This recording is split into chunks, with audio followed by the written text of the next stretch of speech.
question que vous me posez, madame, je suis amplement d'accord avec vous. D'accord dans le contexte parce qu'à l'heure actuelle, à ce qui se passe en République démocratique du Congo, on ne peut pas dire que l'issue est favorable dans la mesure où l'on sait que le président Joseph Kabila Kabange ne s'est pas encore prononcé et que nous sommes justement à la veille de cette date que certains prétendent que c'est la date fatidique. Fatidique quoi? L'apocalypse. Quel apocalypse?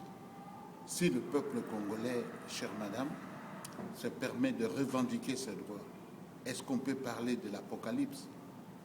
Ici, à l'étranger, on a tendance à dramatiser bien des choses. Oh voilà, le Congo ne sera plus comme c'était. Le Congo a été comment et le Congo sera comment après? C'est une revendication. Moi-même, chère madame, je vous l'ai dit en passant, j'ai été correspondant de presse et chercheur et également aussi observateur politique indépendant dans certaines élections. En Europe, lorsque le mur de l'Allemagne est tombé, j'ai été l'un des premiers journalistes africains qui a été comme observateur indépendant en Europe de l'Est, madame. Alors, je crois que autant n'est pas dramatisé, autant chercher à suivre le peuple congolais dans sa démarche pour que la paix puisse régner. Imaginez vous-même un pays qui a une superficie de 2 345 000 carrés et plus de environ 70 millions d'habitants. Le pays est un scandale géologique. Et vous imaginez comment vit ce peuple dans l'immense pauvreté.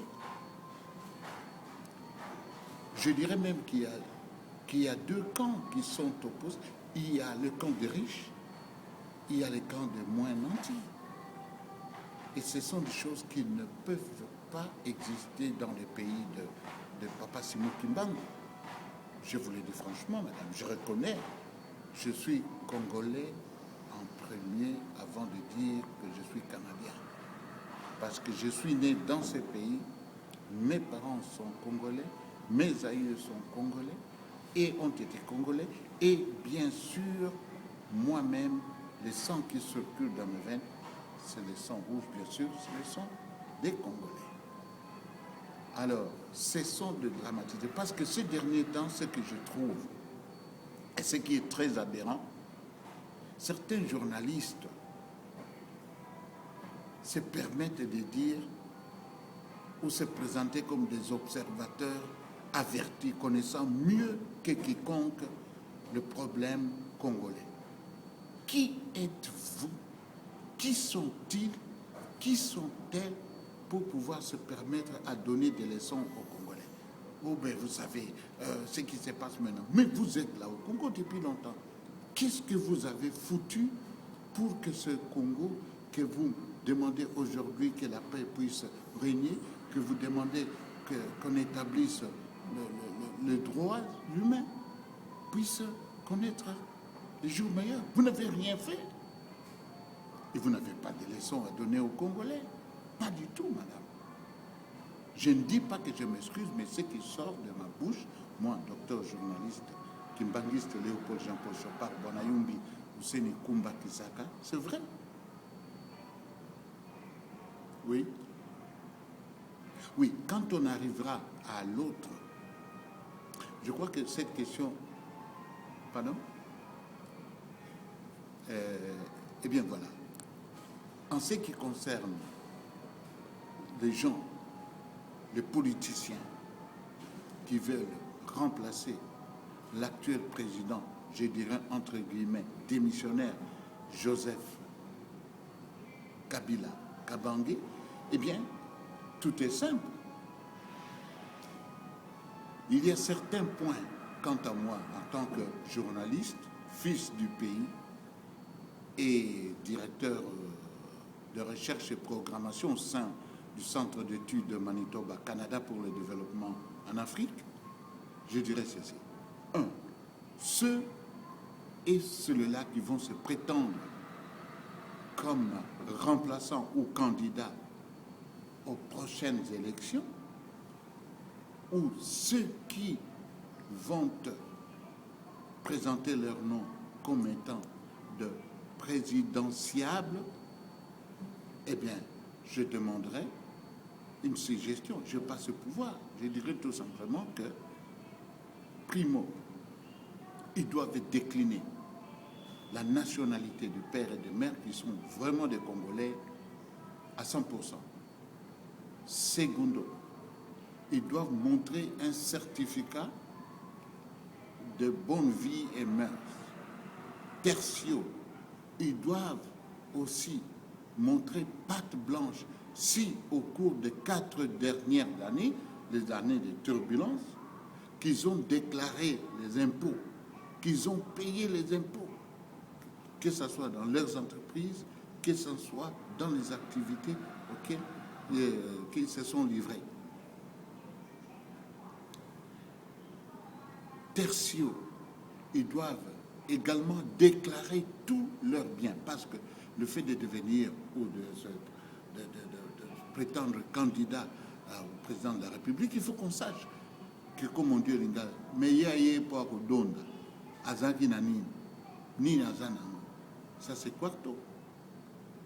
Quinto, c'est le problème de santé, parce qu'il doit y avoir aussi